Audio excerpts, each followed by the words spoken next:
radiyo ijwi ry'Amerika i Washington DC mu Kirundi no mu Kinyarwanda.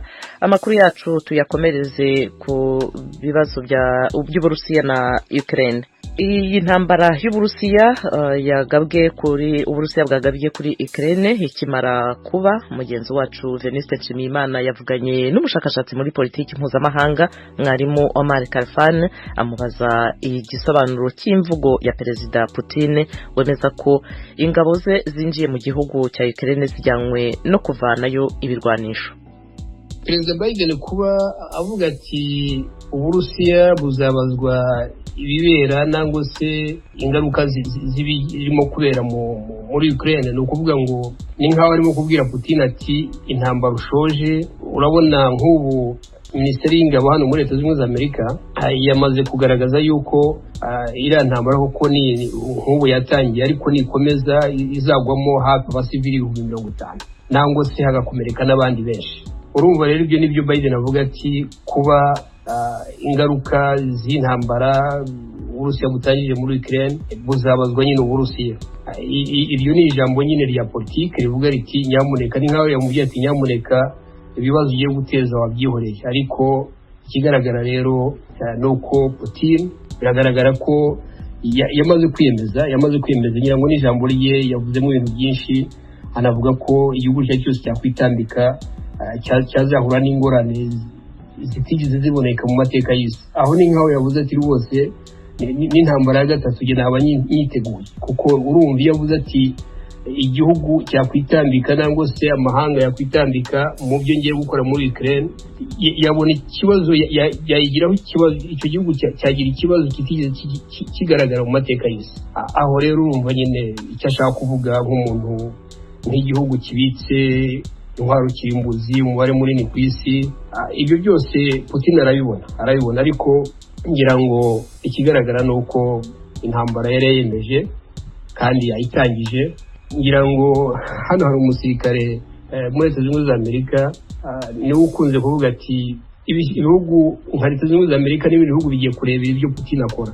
Kurebera rero ni ukuvuga ngo hazabikora kuko ibihano bazafata byo bizagira ibibazo ku bukungu bw'Uburusiya, ariko ibyo Putin ashaka kugeraho azaba yabigezeho. Uwo ni mwarimu Omar Kalfan yaganiriye na mugenzi wacu Veniste Nshimiyimana. Nk'uko rero twari tubabwiye mu kanya, ingabo z'Uburusiya zatangije ibitero kuri Ukraine kuva mu rukerera rwo kuri wa kane. Perezida Vladimir Putin yihaniza ibindi bihugu kudahirahira ngo byinjire muri iyo ntambara. Abanywanyi ba Ukraine bo mu burengerazuba bw'isi bamaganye ibyo bitero, banasezeranya icyo gihugu ubufasha, ari nako bifatira Uburusiya ibihano bikomeye. Temistokle Mutijima atugeze ibindi kuri inkuru. Perezida Putin yifashishije televiziyo y'igihugu mu gutangaza icyo yise igikorwa cya gisirikare mu burasirazuba bwa Ukraine kigamije gusubiza ku bikangisho bya Ukraine.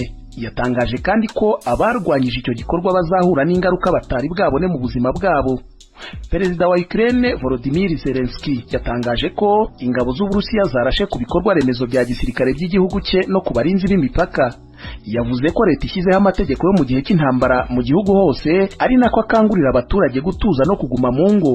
Yagize ati ntimukangarane, turakomeye kandi twiteguye buri kimwe, tuzatsinda buri umwe wese kuko turi Ukraine.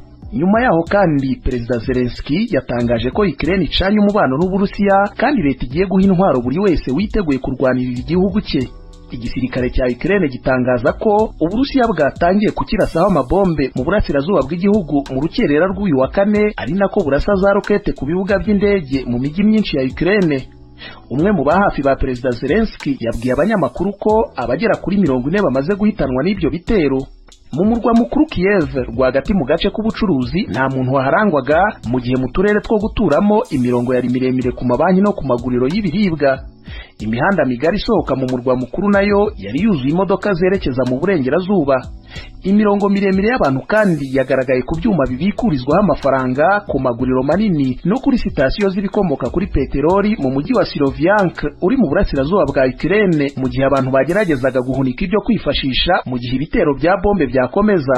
hagati ya saa 11 na saa 12 za mu gitondo urusaku rw'ibisasu muri ako karere rwashoboraga kumvikana kugera mu miji iri mu birometero 50 uvuye ku mupaka wa Ukraine n'Uburusiya no mu turere tw'abiyonkoye ku butegetsi bashyigikiwe n'Uburusiya kugerayo no mu miji iri kure yaho irimo na Kiev. Perezida wa Leta Zunze Ubumwe za Amerika Joe Biden yavuze ko abaturage ba Ukraine barimo kubabarira mu bitero bitari bikwiye kandi bidafite impamvu birimo kugabwa n'igisirikare cy'Uburusiya. Perezida Biden yagize ati Perezida Putin yahisemo intambara ubwe yiteguye izateza akaga k'impfu no kubabaza ikiremwa muntu. Uburusiya bwonyine bwirengera impfu n'ibizangizwa n'ibi bitero kandi Leta Zunze Ubumwe za Amerika n'abanywanyi bayo hamwe n'abafatanyabikorwa bazasubiza mu buryo buhuriweho kandi bufatika. Isi zaryoza Uburusiya. Umukuru wa Amerika kandi yavuze ko iki kibazo yakiganiriye na Perezida Zelensky kuri telefone wamusabye guhamagarira abategetsi b'isi yose kwamagana bashimitse ubushotoranyi bwa Perezida Putin no kwifatanya n'abaturage ba Ukraine. Nyuma yo kuganira n'abategetsi b'ibihugu bihuriye mu muryango G7 mu gitondo cyo kuri wa kane, Perezida Biden yatangaje ko Leta Zunze Ubumwe za Amerika n'abanywanyi bayo bashyiriraho Uburusiya ibihano bikomeye. Abategetsi b'ibihugu bihuriye mu muryango w'ubumwe bw'Iburayi nabo barimo kuganira ku bindi bihano ku Burusiya mu biganiro bigomba kurangirana n'uyu wa kane. Bwana Joseph Borrell ukuriye ibijyanye n'ububanyi n'amahanga muri uyu muryango yavuze ko ibyo bihano bigomba kuba bikaze kurusha ibindi byose uwo muryango waba warigeze utanga. Amasaha y'ibitero byo muri iki gitondo kuri Ukraine, Bwana Borrell yayise amwe mu masaha y'icuraburindi kuruta yandi ku Burayi kuvaho intambara ya kabiri y'isi irangiriye. Abinyujije ku rukuta rwa Twitter, Minisitiri w'Intebe w'Ubwongereza Boris Johnson nawe yavuze ko yaganiriye na Perezida wa Ukraine Zelensky kubirimo kuba ndetse atangaza ko Perezida Putin yahisemo inzira yo kumena amaraso no gusenya.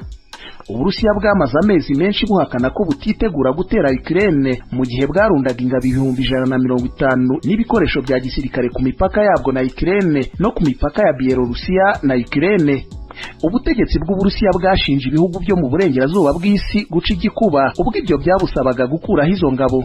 Minisitiri w'ububanyi n'amahanga wa Ukraine Dmytro Kuleba abinyujije kuri Twitter yatangaje ko umuryango mpuzamahanga ugomba gusubizanya Uburusiya ibihano bikomeye ndetse ukoherereza Ukraine intwaro, ibikoresho bya gisirikare, ubufasha mu bijyanye n'amikoro ndetse n'ubutabazi.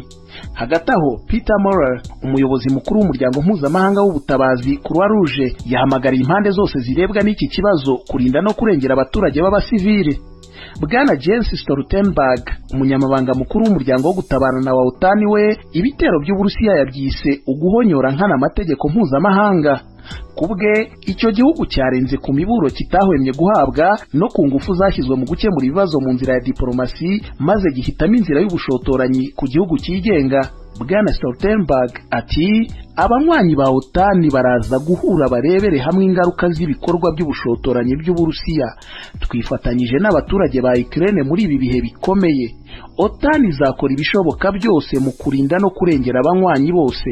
Biteganijwe ko abategetsi b'ibihugu bihuriye muri OTAN bahura kuri uyu wa gatanu kandi uwo muryango wo gutabarana wafunguye gahunda zose z'ubwirinzi ku bihugu binyamuryango byose byo mu karere. Igihugu cya Lithuania umwe mu banyamuryango ba OTAN cyatangaje ibihe bidasanzwe kuri uyu wa kane kandi cyohereza ingabo nyinshi ku mupaka gihana na Bielorusiya.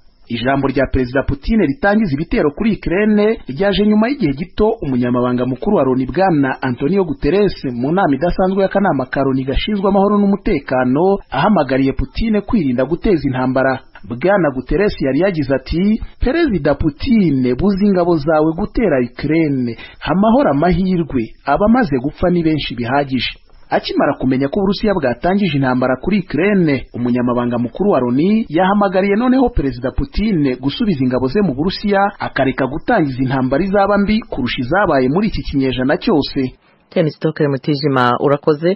Mu Rwanda kuri wa kane umukinnyi w'Umufaransa Alexandre Geniez niwe wegukanye agace ka Muhanga Musanze mu isiganwa ry'amagare Tour du Rwanda. Ibindi tubibaze mu nyamakuru wacu w'imikino Jean Claude Munyandinda. Kuri uyu wa kane hari hatahiwe agace ka gatanu k'iri siganwa mpuzamahanga rizenguruka igihugu. Ni agace ka Muhanga Musanze kareshyaga n'ibirometero 124 na metero 700. Kuri gahunda yari isanzweho abakinnyi bagombaga kunyura mu Ngororero berekeza ku Kabaya bagatungukira ku Mukamira, ariko byabaye ngombwa ko inzira zihindura ibyerekezo kubera ko agace k'uburengerazuba muri iyi minsi kibasiwe n'imvura y'urushyana ituma imihanda itaba nyabagendwa.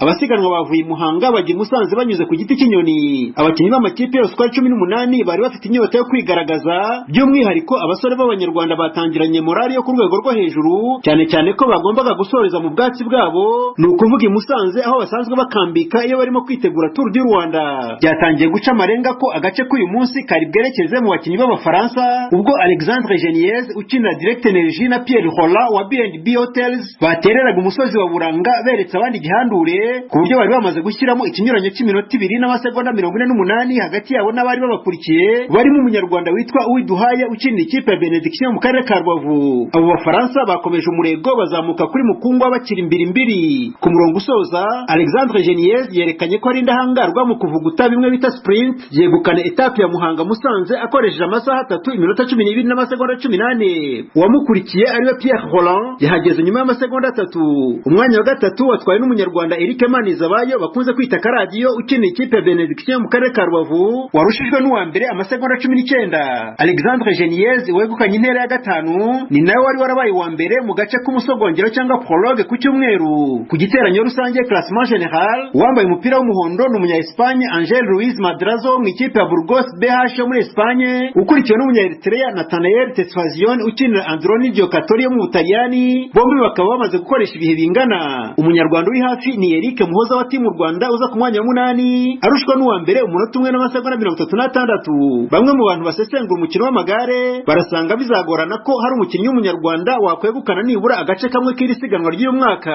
Uyu ni Jean Sauveur Ntiyamira, umuhuzabikorwa w'abakemurampaka muri Tour du Rwanda. Biragoye ku bwanjye mbona turagenda twegereza etape zizajya zirangira mu misozi, aho barangira mu misozi burya niho bagoye cyane, buri umuntu ashaka kugukanda nko mu kilometero 1 cyangwa 2. Tubye nka Norvège mushaka kuba muri kuri Ruriba umuntu akagutanganyije iminota 3. Bishatse kuvuga yuko naho biragoranye, ariko kuko umunyarwanda nkurikije zino etape zirangiye ntabwo peloto yemera ko bayisiga umwanya munini. Bishatse kuvuga rero biragoye ko umunyarwanda yatwara etape muri Tour du Rwanda 2022. Kuri wa gatanu harakinwa intera ya Musanze Kigali ireshya n'ibirometero 152.